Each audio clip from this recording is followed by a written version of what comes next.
क्या हुआ जब 355 साल बाद ज्ञानवापी मस्जिद के कुएं में मिला कुछ ऐसा जिसे देखकर वैज्ञानिकों के भी होश उड़ गए। यह कुआं अपने अंदर कई राज समेटे हुए हैं जिसकी सच्चाई से पर्दा उठेगा आज की इसी वीडियो में।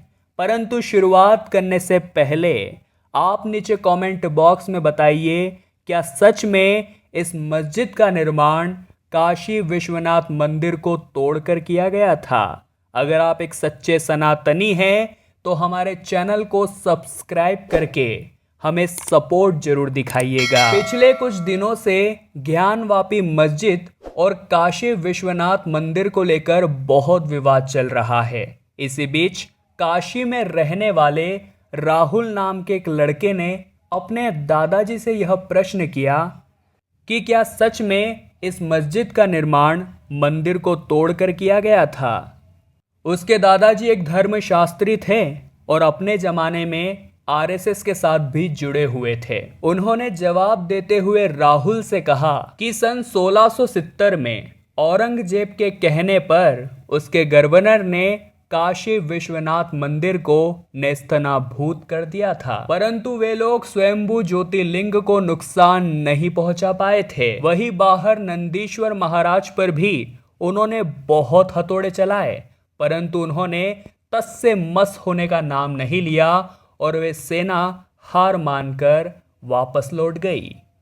परंतु मंदिर के जिस हिस्से को उन्होंने तोड़ा था वहीं पर उन्होंने अवशेषों का इस्तेमाल करके इस ज्ञानवापी मस्जिद का निर्माण कर दिया। राहुल ने अपने दादाजी से कहा कि यह सब बातें अफवाह भी तो हो सकती है। तब उसके दादाजी ने उससे कहा कि इस मस्जिद के अंदर ही एक कुआं मौजूद है जिसके अंदर अगर खुदाई की जाए तो वहां बहुत कुछ सबूत मिल सकते हैं। और किसी भी इस्लामिक इमारत में कुआं नहीं होता, कुआं केवल मंदिरों में ही पाया जाता है।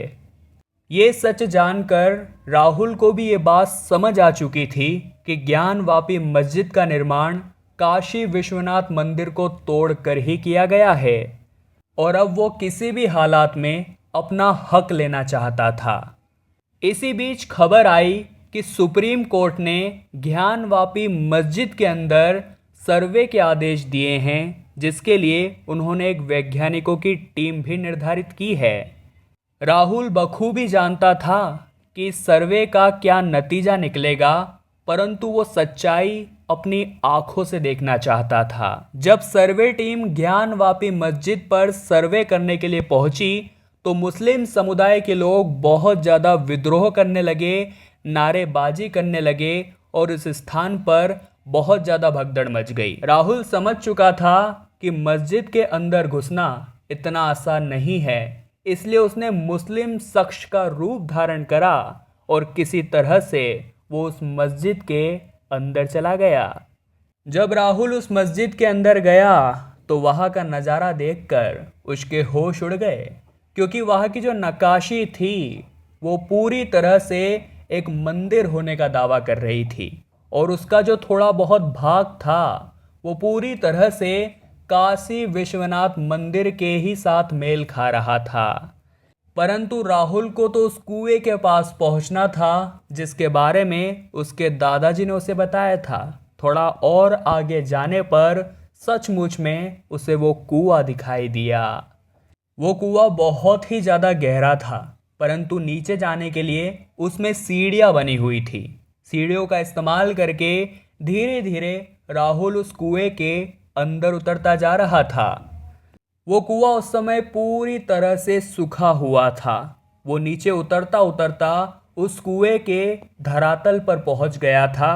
तभी किसी चीज़ से पैर टकराकर उस समय राहुल वहां पर गिर गया। जब उसने उस स्थान पर अपने हाथों से थोड़ी खुदाई करी तो उसे एक हिंदू धर्म की मूर्ति प्राप्त हुई, परंतु उससे एक चूक यह हो गई थी कि वो अपना मोबाइल फ़ोन पुराने कपड़ों में ही भूल आया था। राहुल उस मूर्ति को देखकर यह तो समझ चुका था अगर इस कुएं में खुदाई की जाए तो बहुत सारे साक्ष्य सामने आ सकते हैं।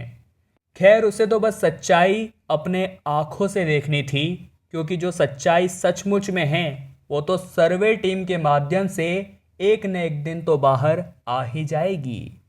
जिसके बाद राहुल जैसे तैसे उस मस्जिद के पुनः बाहर आ गया। वो लोगों को इस बारे में बता रहा था, परंतु कोई सबूत न होने के कारण कोई उसकी बातों पर यकीन नहीं कर रहा था। परंतु उसके दादाजी और उनके घर वाले जानते थे कि वो जो भी कह रहा है बिल्कुल सत्य है। खैर, कुछ ही दिनों में हम सभी के सामने भी यह सच्चाई तो आने ही वाली है।